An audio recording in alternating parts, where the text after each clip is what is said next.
relationships, trauma, philosophy, relationships, trauma, philosophy. It's me. Hi. I'm the problem. It's me. Hello and welcome to episode 51 of Yalla Habibi. Welcome. I didn't know the lyrics of that song, so I couldn't carry it on. Oh, well, it's Anti-Hero by Taylor Swift, for those not in the know. I don't think I've heard that one. Yeah.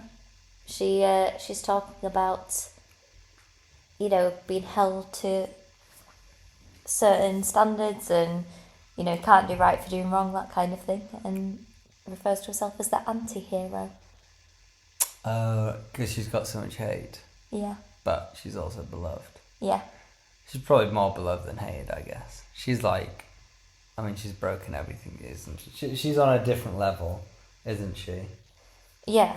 And she just, her lyrics, so in that song, she's got a line, it says something like, "Did you hear that my covert narcissism that I disguised as altruism," something, I can't remember the end of it. But so, she's saying, she's actually a narcissist, is she just a narcissist, or when she's trying to do good things, if she does something good, like charity work, then all the haters well, she's only done that because she's self-centered and she wants people to love her, that kind of thing. So, yeah, quite deep. Anyway, didn't mean to get into T-Swizzle 101 this episode, but I guess we dived right in. We did. That wasn't on the agenda, but that's okay. It wasn't, but what is on the agenda is laser herpes. Yes, laser herpes. Which is... what we're about to tell you is... Could save lives. Could save you from getting herpes, yeah. Well, in fact, I'm going to find the exact quotation for what they said. But so I was going to have... We've just started our travels again. We are broadcasting live from Jordan right now. And we are Jordan, the capital of Jordan, and which is very nice. We'll get into our first impressions later. But in advance of that, I wanted to go to get laser hair removal, for which you need to shave in advance, and then they perform the laser. But when I was trying to book it on the phone, I booked it with a chain of companies who I shan't name for legal purposes. But you can't contact the store directly. I wanted to go to a specific branch, I tried to ring them, but you only get through to head office. And you've got to give, your name, your postcode, your phone number, all these details before they'll even talk to you, which is really annoying. And then I said, I want to book one laser session at, my branch. And I said, can I just check? Because I know that there's, some things around laser, what you've got to do before and after.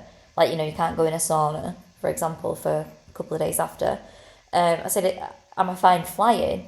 She's like, oh, yeah, you're fine flying a couple of days after, and they'll go through all the aftercare with you at the appointment. I was like, okay, brilliant. The minute that she took the payment from me, because I couldn't pay in the store, I had to pay then and there upon booking, and there's no other way of accessing the booking other than paying for it in advance.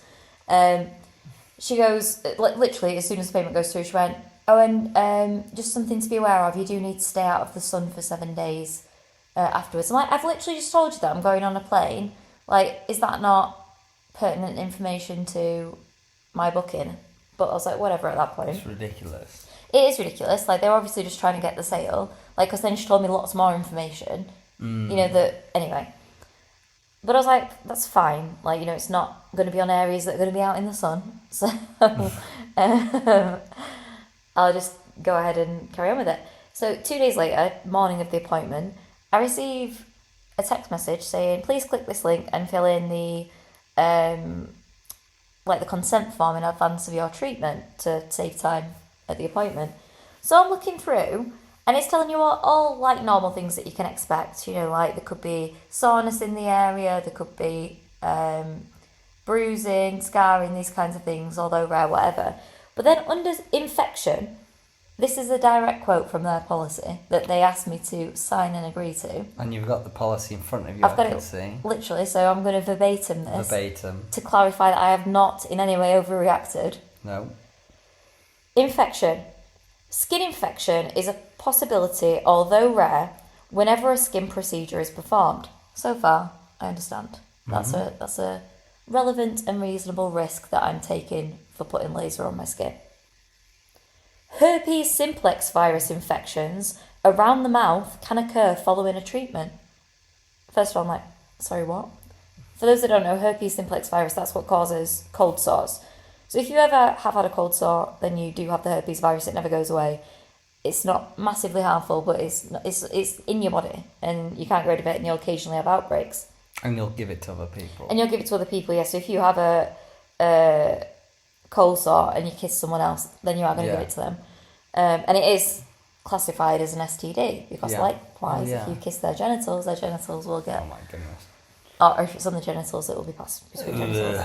That's the worst kind, surely. So I was like, oh, that's so weird. Like, but maybe like if you've had herpes before, it's saying it could trigger an outbreak.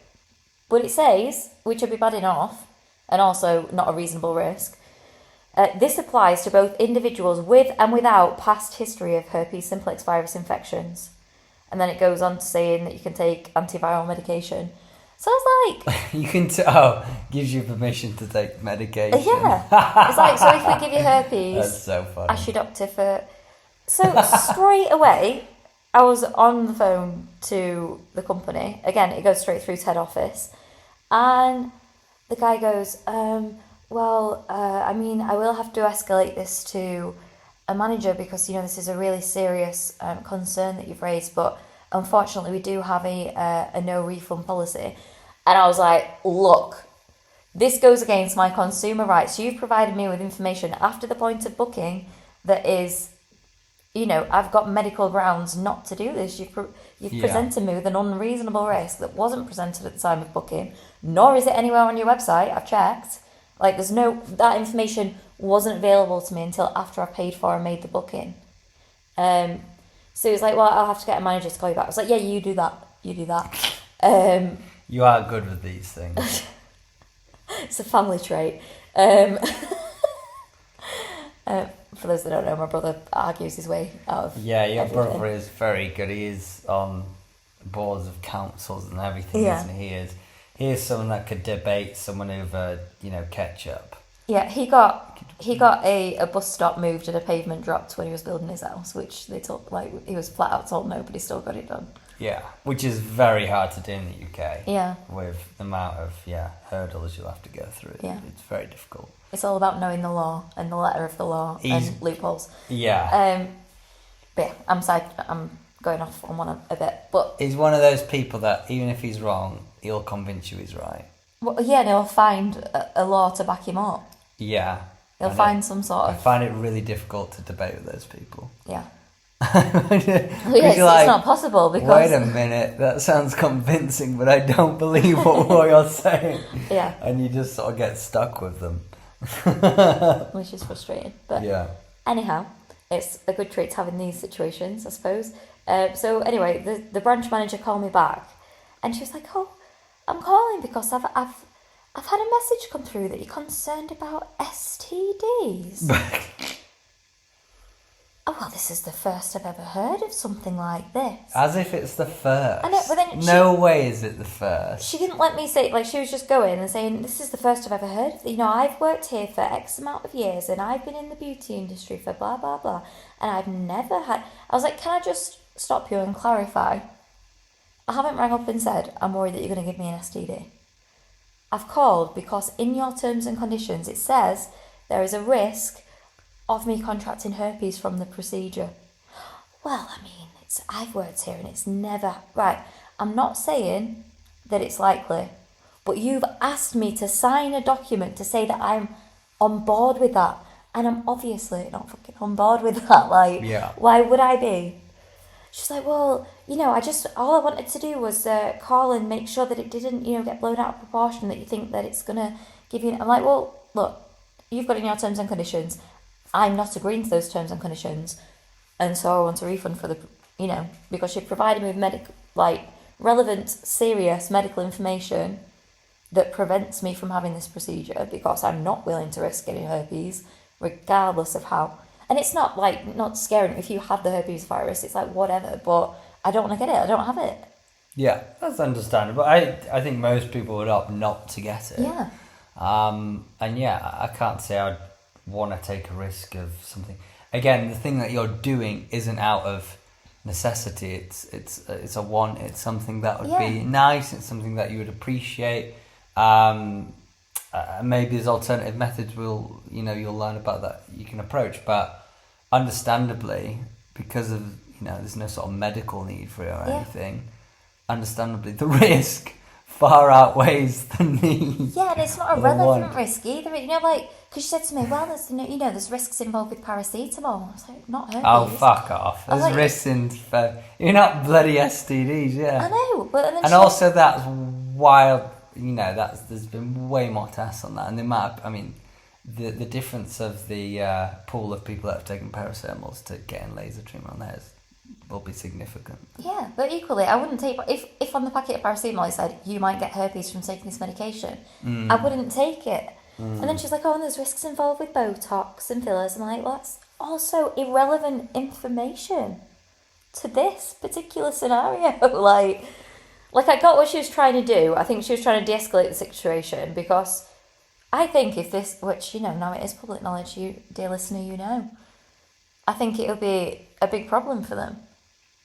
Because it's not just them. That when I Googled it after, it said that, with laser hair removal, there is a risk of you developing, I don't even know how, I don't know the ins and outs of how, whether it's the cleanliness of the equipment or whatever, but I don't think a lot of people would choose to do it if they knew. I don't know what the risks are, but it must be enough for them to put it in their terms and conditions. Yeah. Well, there we go. There we go. So, I wouldn't be taking that risk either. No. Well, I had to have you in mind, didn't I, my darling, as well? Well, yeah, Jesus, that would have affected me as well, yeah. Yeah. So, I wouldn't have been best pleased. So it's a strange one. I'm surprised that she says that that no one's mentioned it. I really doubt that. I'm sure once they've read that, people are gonna mention it. But a lot of people don't read it, do they? They just scroll and then sign it. That's true. So, if you're having any kind of procedure, guys, do read the T's and C's and the risk thing that they send through. Definitely do. And that's why I hate signing. Whenever I go to the dentist, they make me sign 3 documents, but they don't show me them. Yeah, it's ridiculous. I hate it. Obviously, they'll do it if you request it, but it's the first time in my life where I've signed a document without reading it. I refuse to sign anything without reading it. It's the first time because they put it through to like a digital pad and it's a sign that it just comes up with an area. They scroll it in front of you, don't they? They go... Well, they don't even do that with my dentist. They send, it's 2 separate... They have their computer and they send something to the screen, and it's just an area for you to sign. It doesn't have any document on it. I guess that then lifts that signature and puts it on the document, but it's 3. But I trust it, it's a trustworthy dentist. I trust that there's not some scam going on, but you never know, do you? Yeah. I always feel so uncomfortable when I'm signing it. Yeah. Yeah. But you also know if you request to read it, it's going to be like a 100-page document, and you're like, oh, Jesus Christ, I need to get out and I need to do stuff in the day. Yeah. You see, what they ought to do is give it as a digital copy, then you can stick it in ChatGPT and be like, read this and tell me what I need to... read it with a critical eye and tell me what information you'd want to know from your dentist, such as any risks or... Well, it's excellent that, honestly, the ability for LLM models to do that, ChatGPT or the other ones, it's wonderful that they can do this. Other AI models are available. Yeah, well, just because everyone defaults to ChatGPT, so I like to mention other ones because there's other great ones out there, like DeepSeek is a great one. Yeah. It's a little slow at loading, which is frustrating, but once that's fixed, I think that is going to be on par with it. There's one on Discord as well, isn't there? What's that? That's more for graphic design. That's I forget the name, but that's more for graphic. That's the best one for graphic design. If you want good images, it's fantastic. It'll come to me throughout the episode, but I use that a lot for graphic design. But there's a lot of them. Google's one is I personally don't really like it. I actually changed it on my Google phone because it changed my Google, like the Siri of Google, to Gemini, and it was just crap.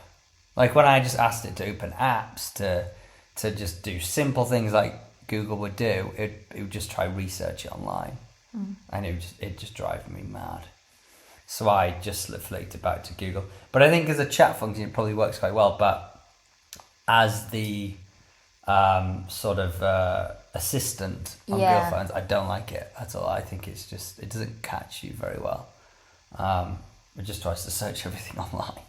It's like, no, I'm not trying. You don't want to search Spotify. I want to open Spotify. Yeah. Just like, come on. So yeah. But you've had a few bad lucks. What's the word there? You've had a few bad run-ins, haven't you? Brewgooder. Well, you see, I don't want to diss them because it was an alright beer. It was crap. Well, It said Guava, and it was like a Carling. Yeah. Which, just for everyone out there, is the crappiest lager out there. Oof, it's one of my dad's favourites. Well, it's a crap lager. Carling's so bad. Yeah. But it was fully branded. I can see it branded. It was green. It looked great. Also, the word Brewgooder, I thought it was Brewdog. So thank God we got that right, so we didn't blast them because I'm a big fan of Brewdog. Yes, likewise. But it literally said Guava. And what? So it says Guava fruit beer, and it's got it says drip on it, so it looks like it's full of juice. It very much the branding of it, everything indicates this. But didn't it have a strapline at the back saying, strongest tasting or something? It said something about how. Yeah. So it says a light and refreshing beer dripping in guava. Dripping in guava. Now that tells me that it's going to be quite a strong taste of guava. It does, but. And there wasn't even a minute hint of it. And not only that, it's not in the ingredients. Shut up. No, so the ingredients are water, barley, hops and yeast, aka a beer. Lager, yeah, a beer, yeah. And so I said, shall I read what I said? Yeah, no, yeah. So I contacted them immediately. Was it on Instagram? It was on Instagram, yeah. At Brewgooder. Hello, I have a strange question. I'm not a beer connoisseur, so forgive me if this is a silly question. I just brought your guava fruit beer and it doesn't taste at all like guava, it just tastes like IPA. Additionally, guava does not appear in the ingredients list. Is this correct? And they replied, hey, not a silly question. We use guava essence like most fruit beers, therefore it does not go in the ingredients list, or does not need to go in the ingredients list. Which I think's strange. That is strange. Like, and surely that also... all the ingredients need to be in it. That also gives you... That's probably a loophole for them to put all sorts of shit in it as well. I bet there's other loopholes we don't know about with drinks out there that can... that's actually made me wonder. Yeah, doesn't it just? Yeah, like what else do you not have to put in? Yeah, you don't have the to admit. manure that you... Well, exactly, yeah. Because it's organic matter. Anyway, you actually are not required to put ingredients on beers, but we choose to for allergens or etc. So that's them saying, well, actually, we don't have to put any of the ingredients on it. That'd be an insane thing to not put ingredients on. I know. As if you don't have to put ingredients on things. That should just be a law for everything. Anything that you consume should have Yeah, ingredients exactly. I'm in going to put this in my mouth. I need to know what's in it. I know a lot of people just don't care. They just want to get the stuff they like. But imagine on wine. Grapes. Well, yeah, it's just grapes from Italy.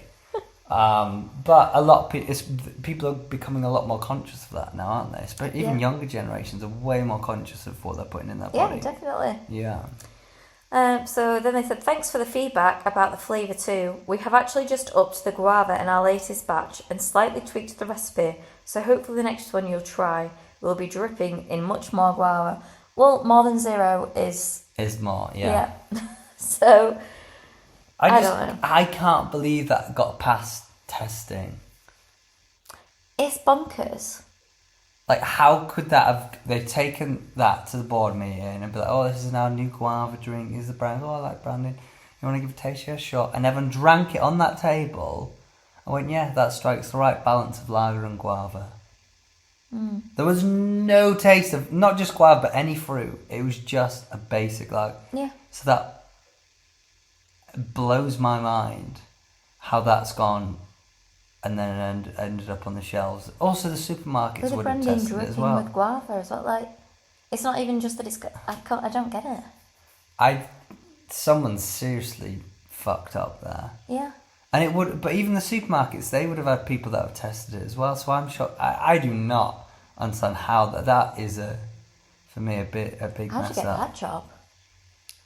Testing the booze Oh yeah, for a testing the supermarket, booze. that'd Well, be great. yeah. I think it might get a bit much so every day. Actually, I know someone that works for a brewery in Australia. So I've got a contact there. We could maybe become, what do you call him? Like a Brewers.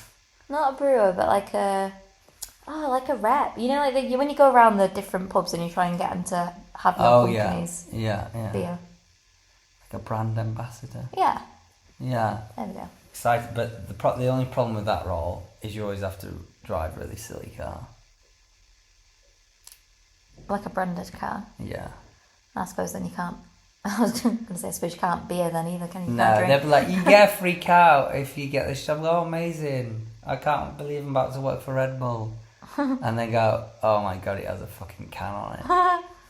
And like, you have to pick someone up in a day and you've just got a massive Red Bull branded car. Yeah. Do you remember Herbalife? And like every other person in town seemed to have a Herbalife car. What's that? It was like, Herbal. yeah, Herbal Life. But it like with one L, so Herbalife. Yeah, that car. Looking at it online. I don't even know exactly what Herbalife was. It's something it's like. got a marijuana leaf on there. Well, I don't think it's meant to be that. But it was like, you know, like that greens drink that we've just got. It's like got all like Yes. spirulina and that kind of. I think it was something like that. It was like supplements or like slim fast like meal plans or something along those lines. Oh. No, I'm not Like- familiar. Yeah. I guess there's another way of marketing because buses still heavily advertise, films and stuff on buses, don't they? So maybe that was their way of advertising, so they didn't have to pay for the price of the buses. We learnt recently, didn't we, that you know when you see like an M&S lorry going on the motorway, it doesn't necessarily contain M&S things.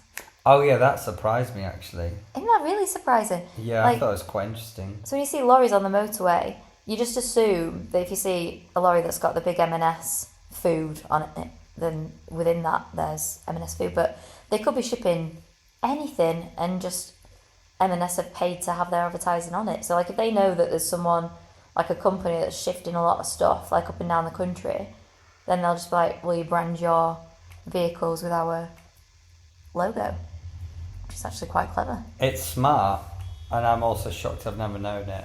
But it makes sense now that you think about it, doesn't it? Yeah, it makes a lot of sense. So- Yeah, makes a lot of sense. Which is the what brand do you see most on lorries? Do you feel? Oh, probably M&S Food is the one that's standing out to me. I see Gist a lot, but they are a logistics company, so I can't see why they would. Yeah, that wouldn't necessarily make sense.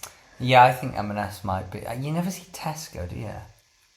No, I don't think I do. I've seen some Greggs ones, but only around like a Greggs depot.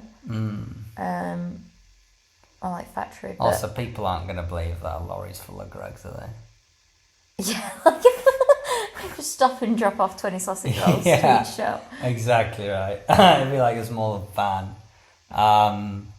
Yeah, I feel M&S. I feel like the OG is Gillette. Gillette. Oh, yeah. That's like the O. For me, that's the OG. Like, when I picture a lorry, I picture Gillette. Interesting. And they're unlikely to be filled with razors, are they? No, that'd be pretty wild, like 100,000 razors or something.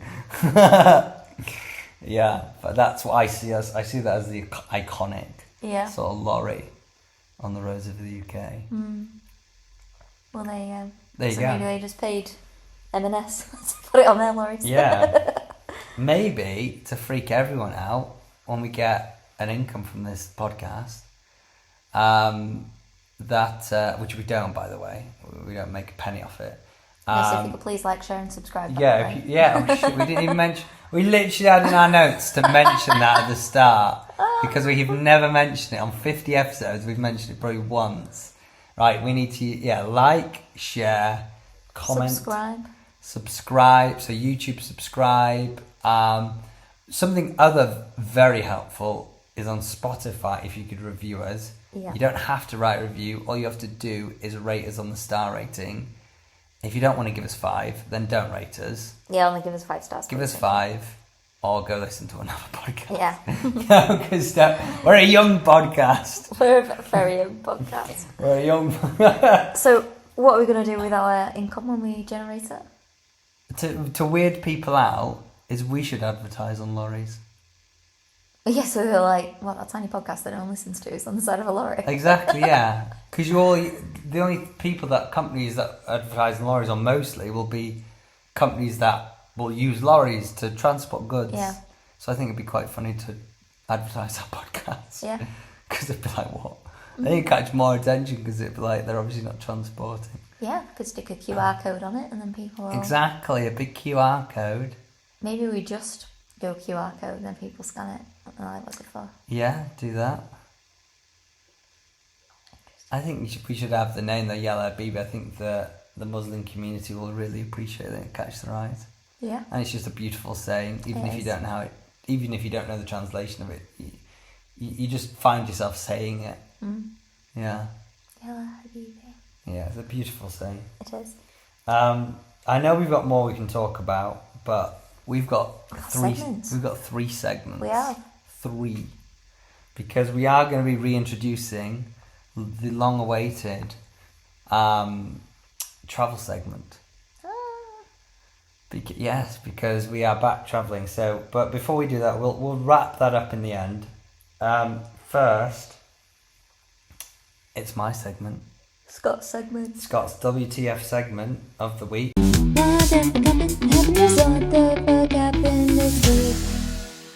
You've just heard a jingle for it. Yep, you've just heard a jingle for it. No, I've put you in it there, haven't I? Yeah, I've got a temporary jingle that'll work. Okay. It may end up being the jingle. Anyway, you may have heard a jingle, you may not have heard a jingle.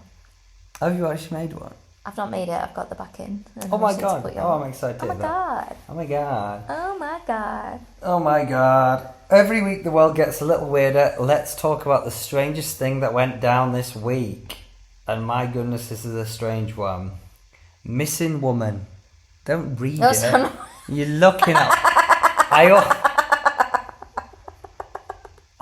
I wasn't reading it, my eyes were resting on your screen. Resting up. Oh, loving that. Did that work in your exams? So, a woman, Audrey Backerberg, Great name. from Reedsburg. This is in America. Oh, really? Yeah. I was going to guess in Wisconsin. Scandinavia. No, in Wisconsin. So in July 1962, she was just 20 years old, and also a young mother at the time. And for decades, she actually disappeared at 20 years old. Oh. So she disappeared, and for decades her disappearance was a mystery. And now at 63 years old, authorities have finally found her alive and well, living in another US state. Oh. So it's quite interesting because she was reportedly left town with a babysitter hitchhiking to Madison. At what age? Around 20. Okay. And then taking a Greyhound to Indianapolis, and she was never seen again. That's all the last information we had on her. And she was never seen again, and her family long feared the worst. And in actually 2002, there was a suspicion of foul play which resurfaced after reports of domestic abuse and a tip that her body may have been buried on rural property. Oh. So the family had accepted she's dead. That's awful. And especially with this recent, it'd already come up in the past, but in 2002 it came up again. They'd looked into it, and apparently there was talks of we think her body's buried here.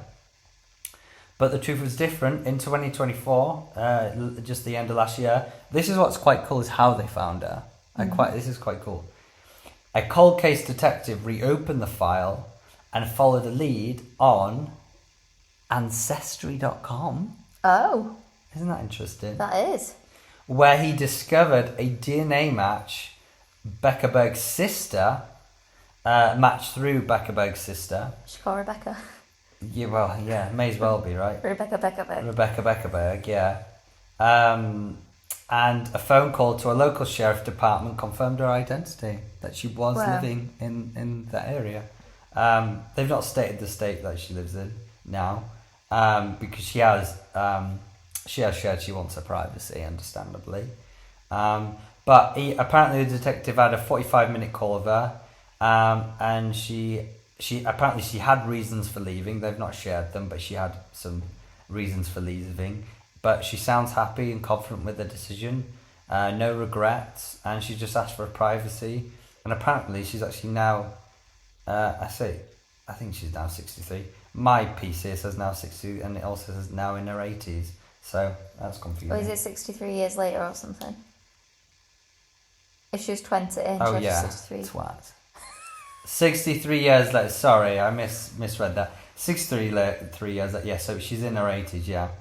So yeah, that's pretty wild. Yeah. That is wild.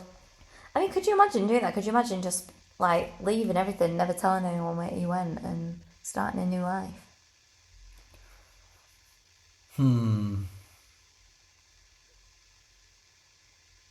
Can't say I haven't considered it.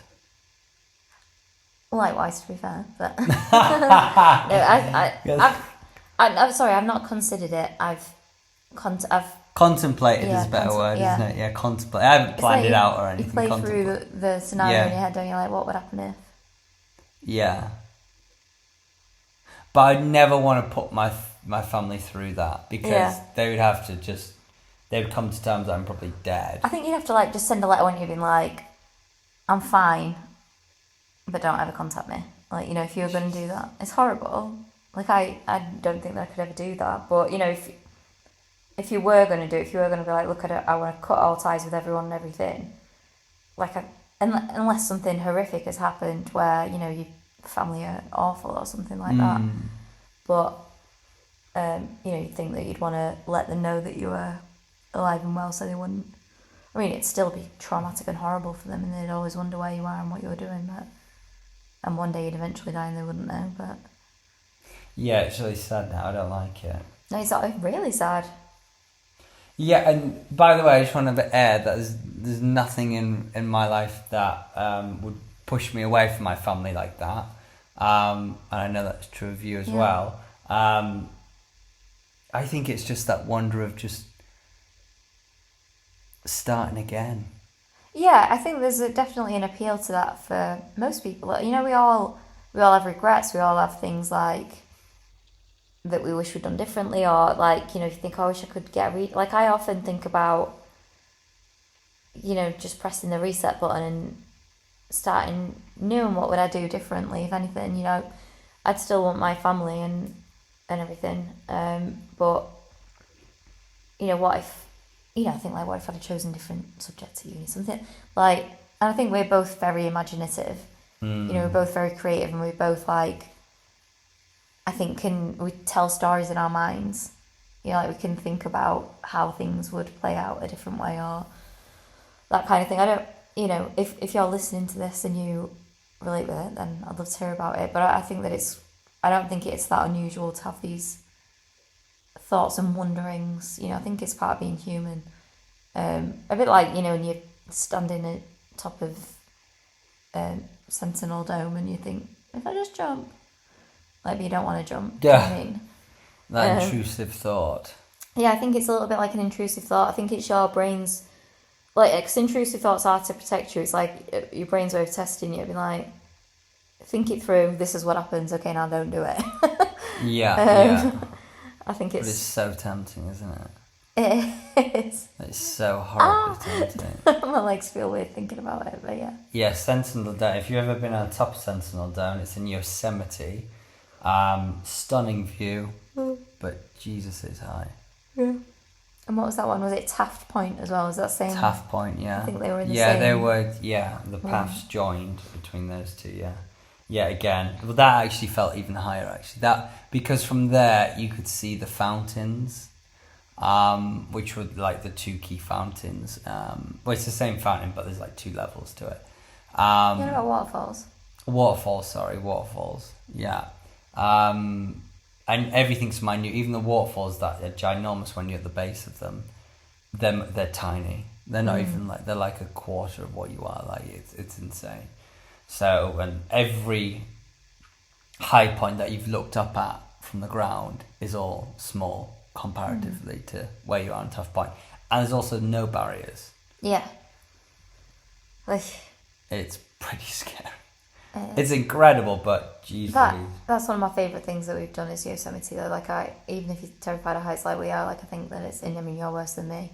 Yeah, I'm terrible with heights. But I think Yosemite is one of the best experiences we've had. It was incredible.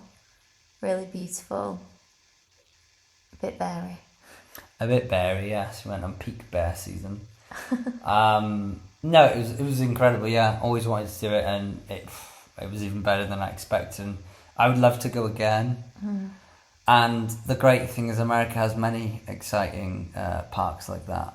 Yeah. Many. Zion would be really cool. There's a really cool hike where you can, part of it you literally hike through water, and it's like between the two rock faces. It looks stunning. A recent one I learned about, I'm not going to remember the name now. I messaged you about it. It's a bit hidden. Anyway, I'll explain what it's like.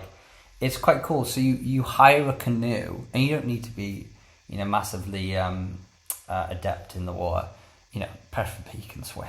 But you hire a canoe, and there's multiple lakes, like loads and loads of lakes, and they're quite big. A lot of lakes. Exactly. There we go. Shelby there with her Cilla Black impression, which was very good, my dear. Thank you. And the intrusive thoughts. Sorry. There we go. We were talking about it, weren't we?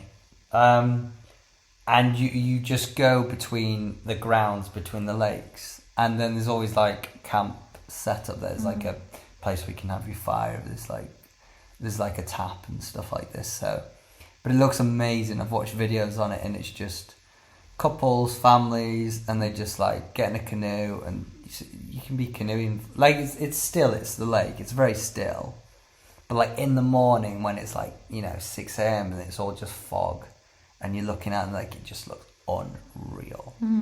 So I think that'd be a really cool. I think it pushes a bit because we'd have to be steering a canoe, and we'd have to know where we're going.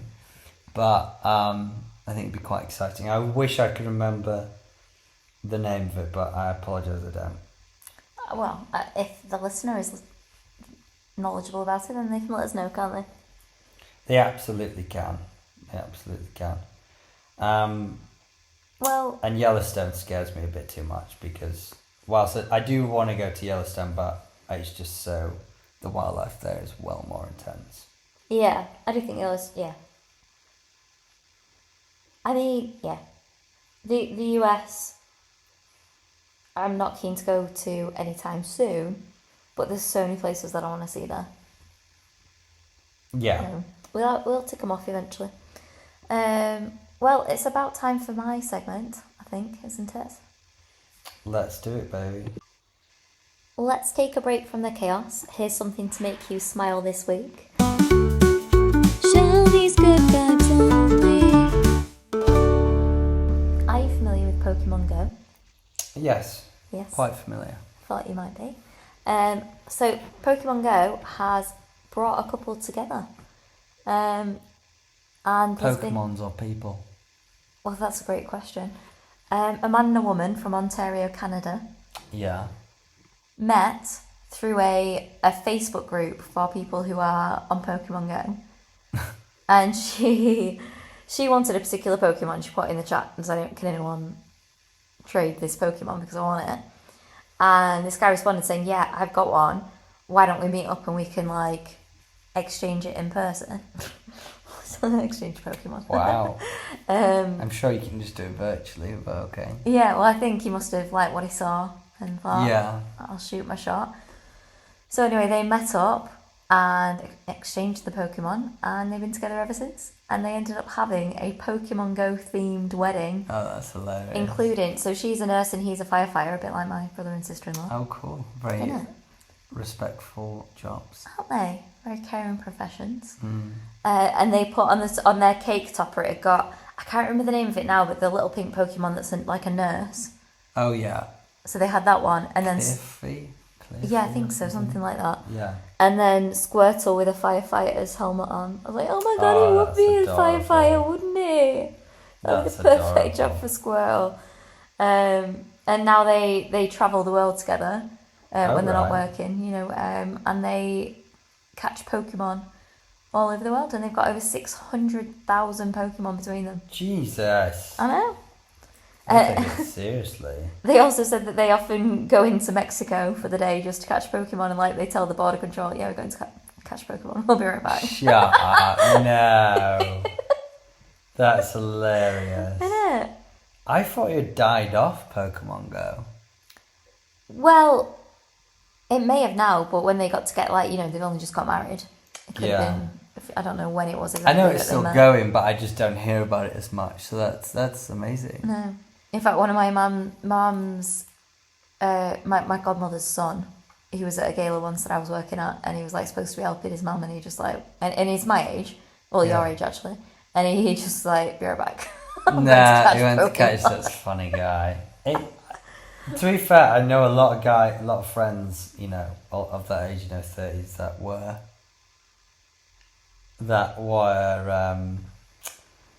running around catching them. Like, Yeah. it was a big thing, wasn't it? When it came out for the first year or two, everyone was talking about Yeah, it. Omega. I got into it for a bit. I didn't sort of lose myself in it, but I got excited by it. I really like the concept. I really Yeah. like it. And I'm excited to see how it grows with the increase of gaming experiences and interactivity. I think it'll get really cool. Yeah. Like really, really cool in the next few years. Yeah. By the way, the Pokemon's Chansey. I've just looked it up. Chansey. Chansey. Yeah, very cute. It's Chansey and Squirtle with their cake toppers. Yeah. Well, that's adorable. Did they show any videos online of it? Or Yeah, you would be able to find. I could really? send you a link to the, Oh, the right. news video. What can people look up to see it? It's on the ABC News website, and there's a nice video news report of it. Check it out. I'm Wholesome. gonna be watching that later for sure. That's a lovely story, but that is very heartwarming. Yeah, and I'm so happy that's worked out for them. Yeah, and do you know what? I've just had an idea. Because it took me a minute to find this news article, because like there's a couple of websites with positive news articles on them, but it's like they're all like from a couple of months ago, and there's nothing like, you know, recent. So I asked ChatGPT for guidance, and it took a couple of pushes, and I got this answer of this news article. But I'm wondering if any of our dear listeners have positive news stories that they want to share with us. Please do. There's a comment section on many of the podcast platforms, especially Spotify and YouTube, or wherever you are. Just add it into the comments. And if you don't come on the podcast, please come on the podcast. Yeah. We are We open. don't care who you are, where you're from. Yeah, we are open to guests. It's something we would like. You know, we had an amazing guest quite some episodes ago. She was a lawyer, right? Yes. Yeah, she was a Yeah, lawyer. Nicole, she was great. Jumped into really Yarns for the Soul. Yarns for the Soul, a podcast that she also runs. Great podcast. Give it a listen. And yeah, she had some really cool stories about where she interviewed, like, you know, people doing life in prison and sort of thoughts on it. It was really interesting. So I'd love to get someone on, and we're not, you know, you don't have to have like the coolest job in the world. I mean, we'll interview about all sorts, not just jobs, but you know, everyone has a story to tell. Yeah. Even, you know, jobs that people might say a bit more mundane. Like we've said about, you know, interviewing our local postman. Yeah, oh yeah, because he's called ours. Yeah, and we've spoken to him, you know. Well, I've never spoken to him, but he just seems like a nice lad, and yeah. And he likes rock and Everyone's roll got a music. story, so- don't they? Yeah, well, if you like rock and roll, you're good enough for me. Yeah. The national park I was talking about, the lakes, is Voyagers National Park, and it's in Minnesota. And I've never heard of that other than you telling me about it. No, when I was told about it by someone at work, they said, yeah, it's a bit of an unknown spot. I mean, it's a big national park, but apparently it's not, as populated as the Yosemites and the Yellowstones of the world. Oh, that sounds There cool. we go. We're way past our time. That's Shelby's bad timekeeping there. So... Well, is it, do we do first impressions of Jordan in this episode or next episode since we've not experienced it, really? That's a fair point. I haven't left yet. Yeah, you haven't left the apartment. My experience of Jordan so far has been looking out of the taxi window at 4 a.m. for 40 minutes and then being stuck outside our Airbnb for an hour. Which I think we should talk about. Which we'll talk about next episode. So there we go. And also, you didn't rebuttal me on what I just said about your time management. Now I just look like an awful host. What? I blamed us going over your bad time management of the episode. But now everyone's going to think I'm a horrible person. Because you didn't reply to it and you just accepted it. Because I'm a poor, mistreated girlfriend. Well, that's exactly now how you've gone and made me Because look. I'm so used to it, I don't even acknowledge it anymore. Exactly. So you've really put me in it there. I didn't even know she said it, so it's It was me a- not listening. Wow. Well, that's the truth. That's the That's truth, the isn't truth. it? And that's where we'll leave you. Oh, so please, before we go, please like, subscribe, comment, ask us questions, tell us your happy news. Share, review. Share, review is a big one. Share. There we go. Share's here. And definitely review us on Spotify, please. That really, really does help. It's only 5 stars. Job done. And then we're done, aren't we? Yes, we are. Another adventure wrapped up. But the journey never ends. Keep your bags packed for the next one. And remember, when in doubt, just say, Yalla Habibi. See you next time.